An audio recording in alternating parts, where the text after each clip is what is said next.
back, I'm Gertie Rude, back again, the Monday mood. Well, happy Monday to everybody, including Sean Ryder and Bez. Yes, happy Mondays to you all, dears. So, we are hurtling headlong towards Christmas. In fact, I do believe this time next week we will be replete with turkey, won't we, dears? We really will. Unless you're Matty, in which case you'll be having a goose, won't you, dear? Yes. So anyway, I thought we'd have a look at this because, well, I'm all fingers and thumbs. I'm what one might call very free today. Very free and very easy, but get no takers. Do you get me, capiche? I don't know why, because look at me. I'm gorgeous, and I, you know? Still, anyway, I can't hang around on street corners too long on account of the fact I usually get restraining orders or be self-arrested. Yes. Oh dear, and if it's after closing time, I usually get, either vomit or squashed tomatoes. So there you go. So I'm back on here. You'll have to put up with me. I thought what we'd do is we'd walk through this load of old hooey. Have we all heard of this Baroness Monet? Oh, how these people have such apt names. Is that Lord Adonis? Have you ever heard of him, you guys? Yes, we do have somebody in the echelons of the aristocracy in your British replete, whatever it is, whatever they're called, elite people. Yeah, he's called Lord Adonis. And somebody less Adonis-like you can hope to meet, my dears. You really couldn't. There's better people you see begging on the bleeding street corners or sat in doorways in that ugly little runt. Anyway, so in that vein, we've got ourselves a Baroness Monet. Yes, we have photos. She was baronated by your Scam-Moron. You know Mr. Scam-Moron? Him. He's just got his job back and he's doing something or other foreign secretary with your wishy-washy. It's pantomime season, so, I mean, it's all comers, isn't it, really? Come one and all. Come all ye faithful, or unfaithful in this case. And he's been benighted. And he is now, isn't he Lord of Shepton Mallet or Chipping Norton? Oh, yeah, he would be Chipping Norton. I got lost in Chipping Norton years ago. Yeah, before mobiles. Yeah, we were trying to find a rave. It was Castle Morton, no less, yes. And they only had one bloody phone box. So there you go. Oh, dear, all my distant past. Oh, we did used to have fun. We really did, Food Tube. So that's my brush with Chipping Norton. Fancy having that wazzock as the bloody lord of the village. Anyway, he should be the village idiot, really, shouldn't he, that Scammeron? Wasn't he the one that left his baby in the pub one day? Did you get me, capiche? Was it Florence, the little girl? Yeah, they'd all gone to the pub when he was Prime Minister, mind you, and he had security, you see, does. Yes, him and his, what's his name, Mrs. I can't think what her bloody name is, Floella.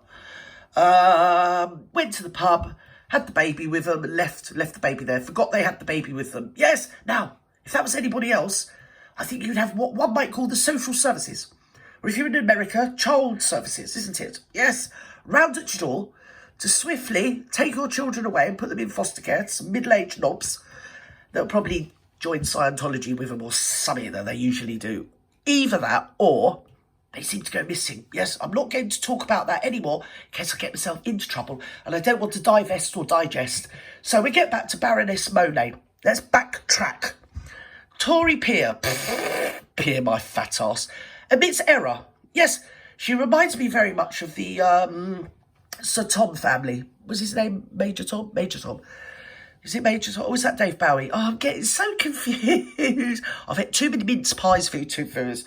Yeah, and they've got sherry in it, you know, dears. And it sort of works on my brain. What brain I've got left. So, they were people that scammed the nation during the lockdown. Much like Major Tom's daughter, that repugnant piece of work. Ugh.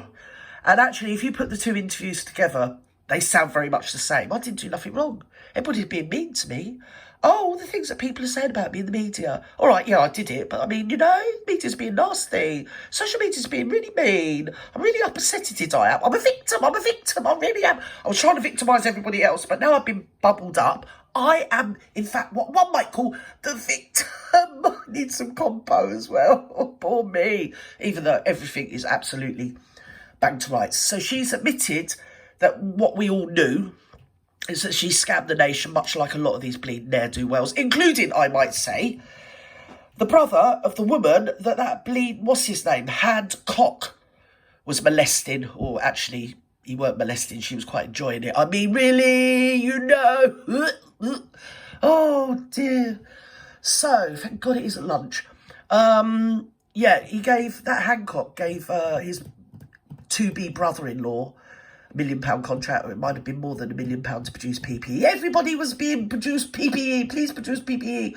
When actually, at the recent COVID inquiry, it has been acknowledged, which most of us with a brain at the time knew, that the PPE was absolutely unnecessary, unworkable, and just sort of propaganda. It was getting people to pull together by, like gas masks in the Second World War, where no one really got to use them. But it made everybody feel like they were doing something and they're all in it together.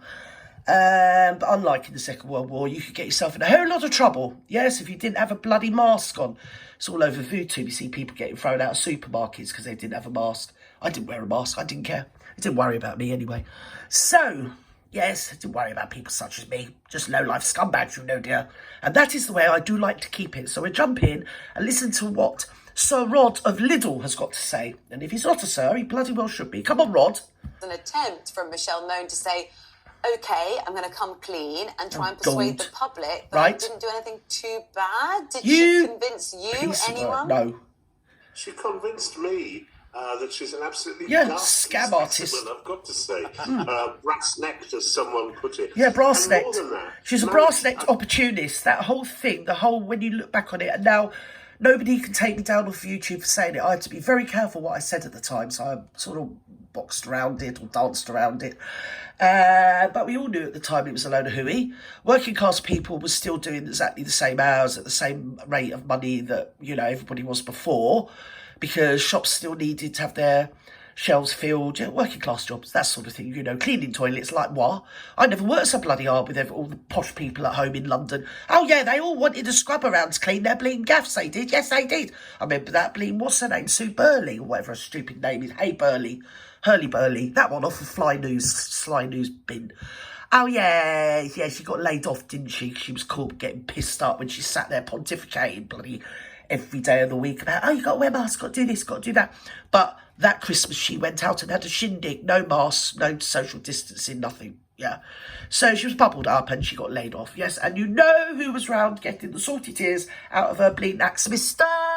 Wasn't allowed to say at the time, but I don't care now because, hey, I don't need her bloody income anyway. No, I don't need her business. She can stuff it right up her jacksie. The whole thing was just a social construct, wasn't it? Or in social engineering, propaganda, money grab, any of them, all of them, either. Come on, Rod. I think, and this is the problem the Conservative Party have.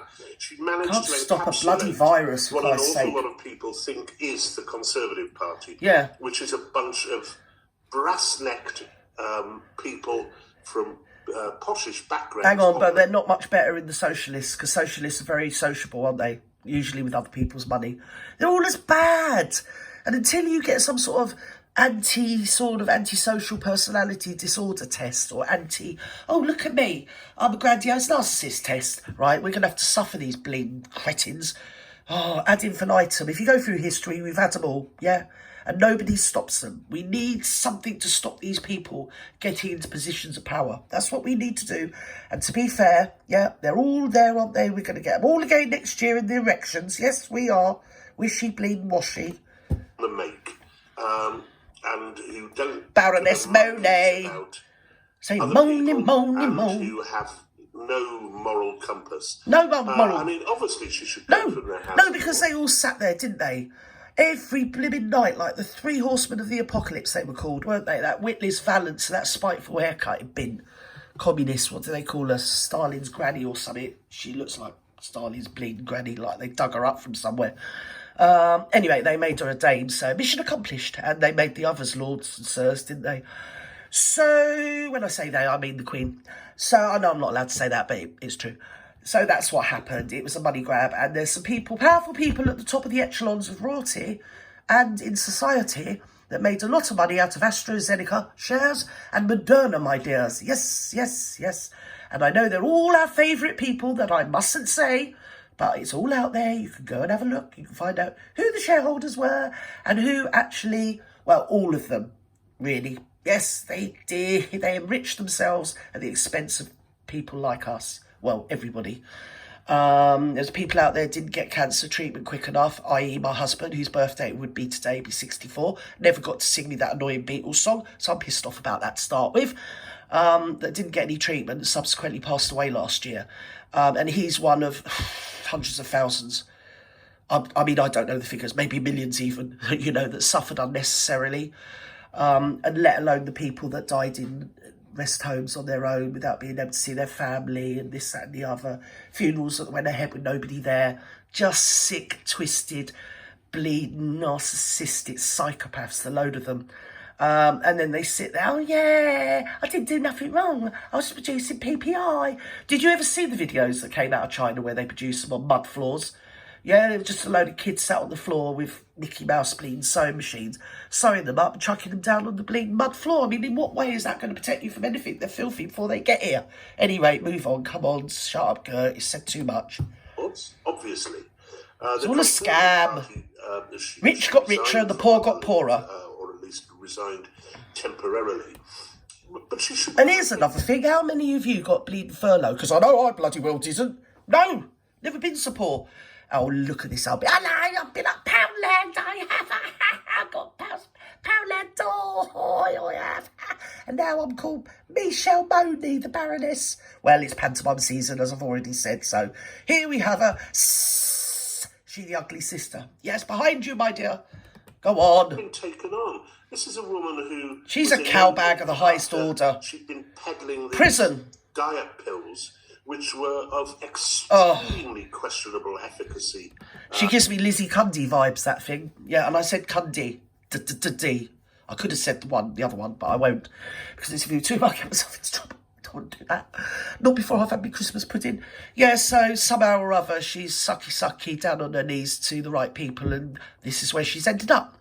In the House of Frauds. There you go. I mean, they should all be banged up. Anybody that took money...